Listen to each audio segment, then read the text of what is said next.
Andhra cricket association ఒక చారిత్రాత్మక నిర్ణయం తీసుకుంది. న్యూజిలాండ్ జట్టును వరల్డ్ టెస్ట్ ఛాంపియన్షిప్ గెలిపించిన ప్రఖ్యాత కోచ్ గ్యారీ స్టేడ్ ఇప్పుడు ఆంధ్ర యువ క్రికెటర్లను తీర్చిదిద్దబోతున్నారు. 53 స్టేడ్ పేరు ప్రపంచవ్యాప్తంగా గౌరవం పొందింది. 2019 world cup final, 2021 T20 world cup final, 2025 champions trophy final వరకు న్యూజిలాండ్ జట్టును తీసుకువెళ్లారు. అదే సమయంలో భారతదేశంపై 3-0 టెస్ట్ సిరీస్ క్లీన్ స్వీప్ సాధించి చరిత్ర సృష్టించారు. ఇప్పుడు ఆ అనుభవం, ఆ నైపుణ్యం నేరుగా ఆంధ్ర యువ క్రికెటర్ అందబోతోంది. ప్రపంచ స్థాయి కోచ్ దగ్గర నుంచి శిక్షణ పొందే ఈ అవకాశం వారి ఆటలో కొత్త మార్పులు తీసుకురానుంది. ఈ కల సాధ్యమైంది సానా సతీష్ బాబు అంకిత భావం వల్లే. తానే ఒక క్రికెటర్ కావడంతో యువ క్రీడాకారుల అవసరాలు బాగా అర్థం చేసుకున్నారు. ఈ సందర్భంగా సానా సతీష్ బాబు స్పందిస్తూ, గ్యారీ రాకతో ఆంధ్ర క్రికెట్ లో కొత్త అధ్యాయం మొదలవుతుంది. యువ క్రీడాకారుల భవిష్యత్ ప్రపంచ స్థాయిలో నిలబడగల స్థాయికి తీసుకువెళ్లడమే మా లక్ష్యం అన్నారు. గ్యారీ స్టేడ్ కూడా ఉత్సాహంగా స్పందిస్తూ, ఆంధ్ర క్రికెట్ అసోసియేషన్ లో భాగస్వామ్యం అవ్వడం నాకు చాలా సంతోషంగా ఉంది. ఇది నాకు దక్కిన గొప్ప గౌరవం.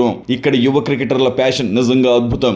వారిని అద్భుతమైన ప్లేయర్స్ గా తీర్చిదిద్దడానికి నేను ఎంతో ఎదురు చూస్తున్నానన్నారు. ఇప్పటికే అభిమానుల్లో ఉత్సాహం అలుముకుంది. వారు దీన్ని కేవలం కోచ్ నియామకం కాదు, ఆంధ్ర యువ క్రికెటర్ల భవిష్యత్ కోసం ఒక గేమ్ చేంజర్ గా చూస్తున్నారు.